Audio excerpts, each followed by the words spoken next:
Hello, everybody. This is John Butero back with a new video. And today I want to talk to you about something that's going on right now with some of the liberal people on YouTube, some of the liberal influencers, and a strategy that they're using against President Trump, an attempt to try to discredit him and to make it harder for people to cooperate with him in getting his agenda through. And what they're doing is they're trying to go around spreading this notion that he has this problem of voter regret, that he deceived people. People were ignorant about what Donald Trump really wanted to do. And now they're regretting the fact that they voted for him. And this is nothing but propaganda. And I'm going to tell you exactly what they've been up to. What they're doing is they're going out on the street and they're doing what's supposed to be like an interview, and they'll go up to somebody and they'll find out whether or not they voted for Donald Trump. And if they find out they did vote for Donald Trump, then what they'll do is they'll ask them about some of the different issues. Like, say, for instance, they might ask them about tariffs. And they might ask, what do they think about tariffs? And they'll be all happy because they'll be like, they'll be putting tariffs on the Chinese and making them pay, their fair share and stuff. Then they'll turn around and they'll try to correct them. And they'll talk about all the harm that tariffs are going to do in making everything cost more. Well, then they'll say, well, you know what I mean? It isn't about putting this stuff on the Chinese. Oh, no, it's about what it's going to cost you at the store. Now, the truth of the matter is, when it comes down to tariffs, they will cause certain things to cost more. They will cause stuff that comes from other countries where they've got very cheap labor. When it comes in to this country, they'll slap a tariff on it, which will be passed on to the consumer at the store. Let me give you an example. If I go to the store to get say a new screwdriver, and I find the American-made screwdriver is on the shelf and it costs $8 because the American workers are paid a good bit per hour due to either the fact they're union workers or most of them are going to be union workers, but they're going to also, there's a minimum wage in America. At the same time, there might be a Chinese-made screwdriver that's sitting beside it where the American one might cost $8. It may cost $3. And there is a big difference between the quality of the two screwdrivers, and I can tell you that from experience. I bought some of these low-cost Chinese-made screwdrivers, and they'll be so cheap, the metal will, that if you start messing with a very tight screw, you actually can sometimes bend the metal the very first time you use it. It'll work fine under normal circumstances, but if you get that really difficult screw, it won't work. It'll just ruin the screwdriver. Whereas if you were using the $8 one that was made in America, it won't give you that problem. But nevertheless, when you see that huge difference in the price, you may not have the money to be able to pay for the higher dollar screwdriver, so you'll settle for the cheap Chinese knockoff. But now if you slap a tariff on it coming into America on the Chinese screwdriver, say you put a $3 tariff on it, now it's $6 next to the $8 American made one. I would choose the American made one for the extra $2 every single time because I know it's better quality. Whereas if it's a $5 difference, I might go ahead and get the cheaper Chinese one. And that's where it's going to cost us more money at the store if you are accustomed to being able to find these very cheap screwdrivers. That's one way. Another thing that happens, though, when it comes down to, say, we're wanting to export our products to a place like China, they will not only slap import tariffs on the stuff that we're trying to export to them, they will also put quotas on it. They're doing everything they can to protect their products. So our $8 screwdriver might be $10, and the Chinese one over there might be $3. So you see, it's completely making us uncompetitive. It's putting us in a spot where it's hurting American workers. And then you can also look at things like automobiles. It may cost American workers who are unionized, it may end up being that a vehicle might cost you $25,000 to $30,000 to get a car made in America. Whereas if you bring in a car from another country where they've got cheaper labor and no unions, you may be able to get a car similar to it for $15,000, $16,000. And you can see that that makes the American companies uncompetitive with the other ones. So you slap a tariff on it, and then suddenly that car that comes into this country that was, say $15,000 compared to say 28,000 on the American one, you slap the tariff on it. Now maybe it's $25,000, $26,000, or whatever, and now the price difference isn't so much anymore, and the American made automobile is competitive with the foreign automobile.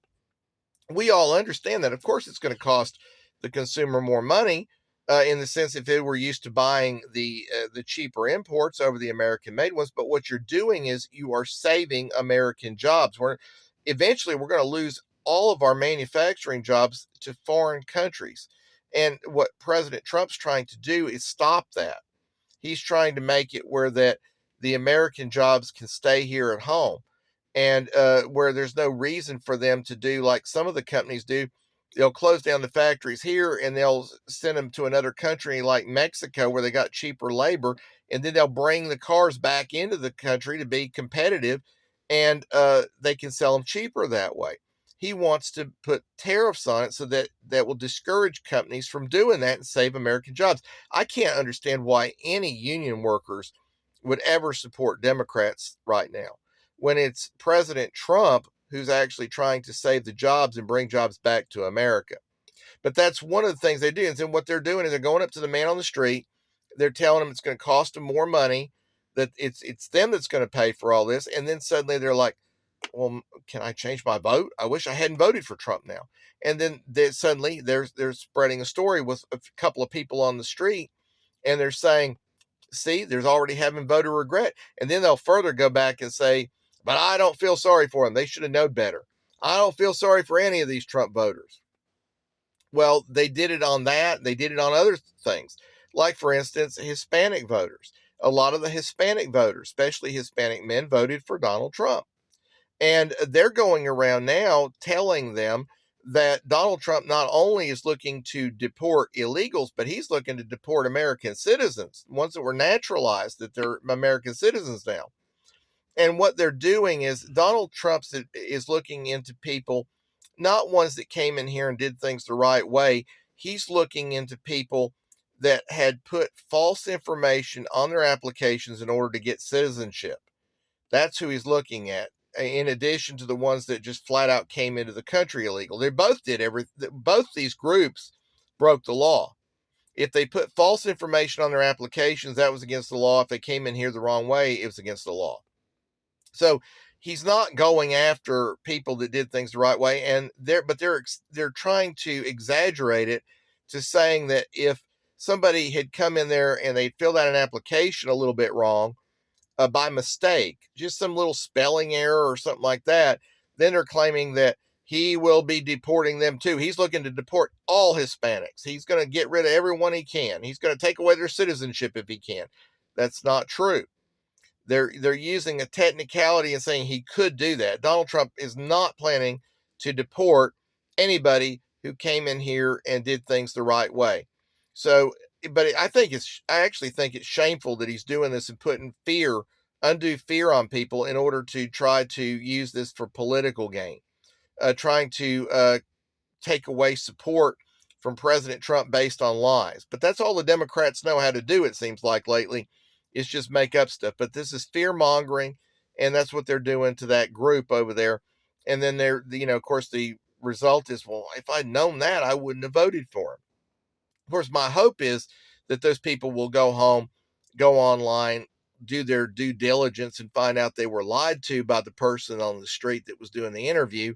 But whether or not they do that, and I think a lot of them will, at the same time, they've got their little video that they can put up online saying, see, these ignorant people that voted for Donald Trump, they should have known better because he's telegraphed all along what he was going to do. They should have known better, so I don't feel sorry for him. But look how many people already have voter regrets. They already wish they hadn't voted for him. It's a lie.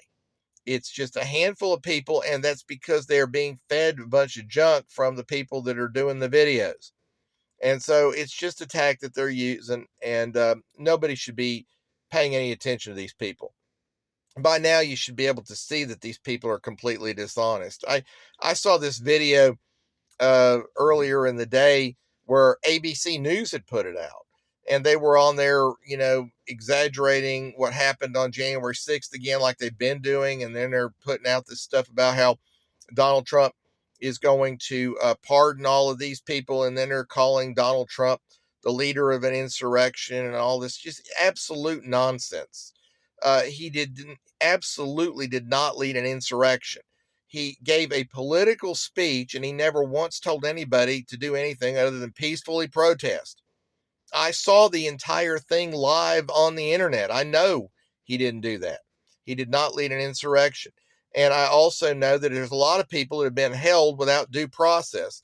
And there shouldn't be any of them left in prison now or locked up now. Look how long it's been after that event. There shouldn't be any of them in there. And a lot of them were held for long periods of time without any kind of a trial whatsoever. A lot of them were forced to plead guilty in order to be able to get out or whatever. And it was a complete farce. It was politically motivated. But anyway, Donald Trump is planning to pardon some or all of them, and I totally support that. And as a matter of fact, the funny thing about it is ABC News puts this propaganda piece out, and then if you look in the comments, majority of the people I saw posting in there were on Donald Trump's side and on the side of the people there. They were not even falling for the nonsense that ABC News was spewing. But it's another thing that they're doing, and they're trying to do everything they can to get people to turn away from Donald Trump right now, but it's not working. It wasn't working, during the campaign. It wasn't working. It's not working today. They're trying to turn people against all the cabinet picks. I just saw a poll that 55% of the American people support it. That's even a higher percentage than Donald Trump got of the vote. And then I've seen these other people online going around saying that Donald Trump's got no mandate, that as they continue to count votes, he's fallen under 50%. And if he's under 50%, he's got no mandate. Well, first of all, I just came back from looking at the most updated numbers, and he's over 50% again as they continue to count the votes. It's going to fluctuate a little here and there, but it doesn't matter. He won the popular vote, which he didn't even have to do, but he did. He won the electoral college vote, which is what matters. The Republicans have control of the House and the Senate and the Supreme Court. As far as I'm concerned, Donald Trump has got a mandate. And I hope that Donald Trump goes in there and just flat out steamrolls the Democrats. I want him to go in there and fix problems. I actually voted for him to fix problems. I know, a lot of people are saying he's not really a conservative. Donald Trump is far more conservative than Kamala Harris. And I have never understood people like the Cheneys, they going around saying Donald Trump's not really a conservative, and they say they claim they're conservatives, but they supported Kamala Harris. Kamala Harris is an extremely liberal member of the Senate. I think she was the most liberal member of the Senate when she was in the Senate before she became vice president. So Donald Trump is far to the right of Kamala Harris. So if he's not a conservative, what does that make the candidate they supported? But, over the years, I have traditionally voted for the most conservative candidate. Every time there was an election, that's who I always voted for in the Republican primary. And then I would turn around and I'd vote for whoever got the nomination, regardless of who it was. And I didn't really necessarily follow that this time. A lot of people are asking, why wouldn't you have voted for, say, somebody like Ron DeSantis? And I like Ron DeSantis. I think he's a great governor in Florida. But I believe that Donald Trump is the man right now we need in there, because we need a guy who's just going to go in there and try to fix a broken system. And that's what I elected Donald Trump to do, to go in there and fix a corrupt and broken system and drain the swamp. And that's what I want him to do. I want him to get rid of all that corruption that's going on there in Washington. I want him to clean house. I want him to do whatever is necessary to get the job done. And I don't care really what he does as far as, people are over there talking about he's going to get revenge on his political enemies. I'm going to tell you what, I don't think he's going to do all they think he's going to do, but I wouldn't blame him if he did. Considering the way that Donald Trump was treated, I couldn't blame him if he did. I wouldn't do anything whatsoever to try to stop him if he did. But I don't think that he's planning to do that. I think he's just simply going in there to try to fix problems.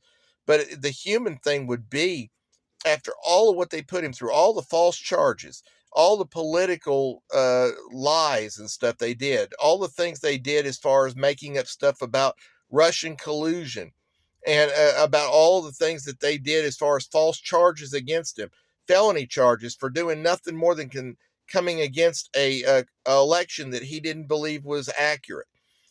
Just because of things like that, they trying to put him in jail. They trying to take all of his money. I wouldn't blame him if he decided to try to get back at these people. But I'm really looking at Donald Trump as going in there trying to fix problems, and that's what I elected him for. I elected him to go in there and fix a broken system, and I think that's what most people have done. And from what I'm seeing, most everybody that voted for Trump is very happy right now. And I even think that a lot of people that didn't necessarily vote for Donald Trump are happy. The only ones that are not are the leftists that were die-hard Kamala Harris supporters. But I think most everybody else is pretty pleased with what they see going on, and they're wishing him well and hoping that he will do a good job. I've even seen some that voted for Harris that are actually saying they're wanting him to be able to succeed because they want to see things get better in America. And that should be the attitude that we have, because there's a lot of things that are broken right now. And he's also got a mess he's got to deal with right now with Russia and Ukraine, thanks to the latest crazy decision by Joe Biden to stir up more problems over there. Donald Trump's got a lot on his plate and a lot of things that need to be fixed. And the American people should be supporting him right now because he is not what they're making him out as. He's not a racist. There's absolutely nothing to indicate that he's a racist, and there never has been. It's just something they make up. And he's not planning on that agenda 2025. That's not Donald Trump's agenda. I suspect that he may like certain parts of it and won't like other parts of it. I suspect there's probably good and bad in it, but it's not his agenda. It was the Heritage Foundation that came up with that agenda. So you can't keep saying, well, that's Donald Trump's agenda. No, it's not. He even if he implements part of it, it's still not his agenda. I believe he will carefully look at any suggestions anybody has, and he'll implement things that he thinks are good, and he won't other things. People are going around claiming that Donald Trump is trying to get rid of Social Security. Donald Trump in the debate said that he is not looking to get rid of Social Security. He's looking to save Social Security and protect it. There's been nothing from Donald Trump saying he wants to get rid of Medicare. They're going back to making these claims that his agenda is Project 2025. That's not his agenda.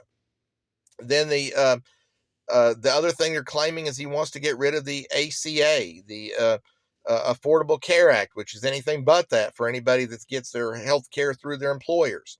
But he has said clearly in the debate, I wish he would get rid of it. I wish he'd just scrap it. Donald Trump said that he has not been able to do that because he has not got a better plan in place right now. And he said he had a chance to try to get rid of it when he was president before, but he didn't. He chose to try to fix it because he didn't have a better plan. His official position is that he wants to try to find something better to replace it with, not get rid of it entirely. But in the meantime, if he doesn't have anything better, he's going to leave it in place. He is not talking about just repealing it. But as I said, I wish he would repeal it. Since they've had that ACA thing in place, my premiums have skyrocketed and the quality of the insurance has gone down. And that's what I've been seeing from most people that get their insurance from their employer. It may be benefiting some, but it sure as heck is not. It's not benefiting people like me. And I don't have any support whatsoever for the ACA, and I want it gone. But I don't believe that Donald Trump is looking to do that. If I am taking him at his word, he is not trying to get rid of it. He is trying to either find a better way to do something, or he's going to leave it in place and try to make it as good as possible. That's what he said. So there's a lot of lies being spread about what Donald Trump's looking to do. Go back and listen to what he actually said, and you'll find out that he's not trying to do what the left is saying. And that's how they're getting these people on the street to say they wish they hadn't voted for him. Now, if they'd known that, they wouldn't have voted for him. They're saying that based on lies from the people that are supposed to be doing interviews. Well, that's all I really wanted to talk about today. And I'm going to leave it with that. If you're not a subscriber to my channel, I want to invite you to subscribe. And Lord willing, I'll be back soon with another video, probably talking more about some of the things that are going on, the crazy claims of the left concerning the election. But I don't really want to get into any more on this video because it'll be way too long. But again, if you're not a subscriber, costs you nothing to subscribe to my channel. You never know what I might be talking about next. So I want to encourage you to subscribe. And again, until next time, I hope you have a wonderful week. And if you're a Donald Trump supporter, celebrate. I know that I am. I've been doing nothing but celebrating since the election victory. I have no regrets for voting for Donald Trump, and I am very encouraged by the things that I see taking place, and you should be too. Take care.